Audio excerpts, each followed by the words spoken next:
இடம்பொருள் நேயர்களுக்கு வணக்கம். ஸோ இன்றைக்கி பார்த்திங்க அப்படின்னா இப்போ பாக்யலட்சுமி சீரியலில் நம்ம நினச்ச விஷயம் நடந்துருச்சு. ஆனால் கொஞ்சம் லைட்டாக வேறு மாதிரி நடந்திருக்கு அப்படின்னு தான் சொல்லணும். அதுலேயும் முக்கியமாக பார்த்திங்க அப்படின்னா அந்த ஈஸ்வரி பாட்டி வாயை திறந்தாலே நமக்கெல்லாம் கோவம் வருது.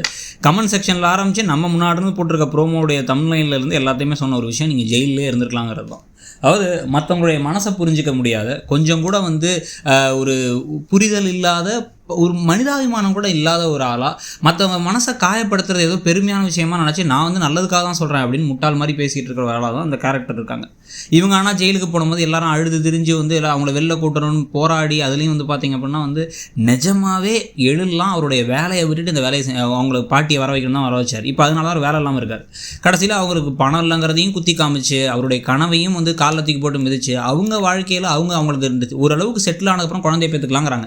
இதில் வேறு எழில் கல்யாணம் பண்ணும்போது உனக்கு என்னடா வயசாகிடுச்சு, நீயே இப்போ வயசு கம்மி தானடா அப்படின்னு பேசிகிட்டு இருந்தாங்க. அவருக்கே 24 வயசோ 25 வயசோ தான் பேசிகிட்டு இருந்தாங்க.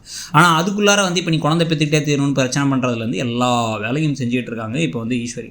அதுக்கெல்லாம் சேர்த்து வச்சு தான் கடைசியில் இன்றைக்கி அமிர்தாவை பார்த்து என்ன நீ தான் வேணானியா, குழந்தை வேணானியா, நிலா மட்டும் போதுன்னு சொன்னியா, ஏற்றி விடுறதே நீ தானா, உண்மையை சொல்லுங்க.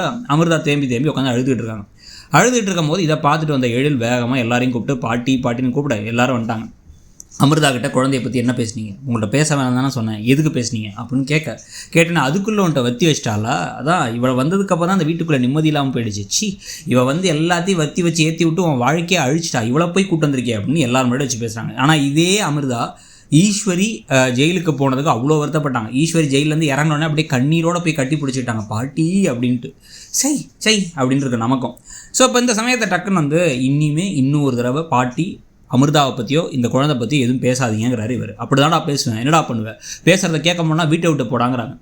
இவங்களே வீட்டை விட்டு வெளில தான் போய் கடத்தில் ஜெயிலில் போய் உட்காந்தாங்க. ஆனால் இவங்க இவரை பார்த்து வெளில போங்கிறாங்க.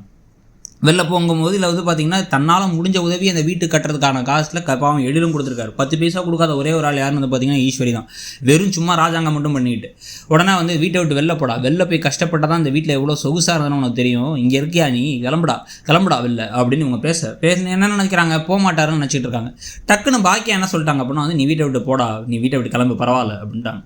உடனே அவருக்கு புரியுது, அம்மா கோபத்தை சொல்லலை, ஆனால் நம்ம இங்கே இருந்தால் இந்த பாட்டி புரிஞ்சுக்காமல் கத்திட்டே தான் இருப்பாங்கனால சொல்கிறாங்கிறத புரிஞ்சுக்கிட்டு சரி ஓகே நான் கிளம்புறேன் அப்படின்ட்டு அவர் டக்குன்னு பையை தூக்கி போட்டு வேகமாக கிளம்பிடுறாரு. ஸோ கிளம்பி அவர் வெளில போக தம்ம பிள்ளையே நம்ம வெளில போக சொல்லிட்டோமே உட்காந்து தேம்பி அழுந்துட்டு இருக்காங்க பாக்கியா. இன்னொரு பக்கம் ஈஸ்வரி ஏதோ சாதிச்சிட்டோன்னு நினைக்கிறாங்களா, இல்லை அப்படியே நான் இன்னொரு பேச்சுக்கு சொன்னேன் அவன் கோவப்படுறான், இந்த காலத்து பசங்களே இப்படி தான் அப்படின்னு இன்னமும் தன்னுடைய தவறை புரிஞ்சுக்காமல் பேசிட்டு இருக்காங்கன்னா யாராவது திட்டணும். ஒரு கட்டத்துக்கு மேலே பாக்கியா போய் என் புள்ள வெளியே போனது காரணமே நீங்கள் தான், அப்போ சந்தோஷமா உங்களுக்கு, இதுதானே ஆசைப்பட்டீங்க, உங்கள் குடும்பத்தில் உங்கள் புள்ள ஒழுங்காக இல்லை, இப்போ நீங்களும் ஒழுங்காக இல்லாமல் என் குடும்பத்தை பிரித்து என் குடும்பத்தை கெடுத்துட்டு இருக்கீங்க, செழியனுக்கு எழிலு கடையில் தேவையில்லாத ஒரு வேறுபாடுகளை கிரியேட் பண்ணுறீங்க அப்படின்னு சொல்லி திட்டணும். இப்போவும் திட்டலை அப்படின்னா பாக்கியா மாதிரி ஒரு முட்டாளை பார்க்க முடியாதுங்கிறதான் உண்மை. உங்களுக்கு என்ன தோணுதுங்கிறத சொல்லுங்கள். தேங்க்யூ.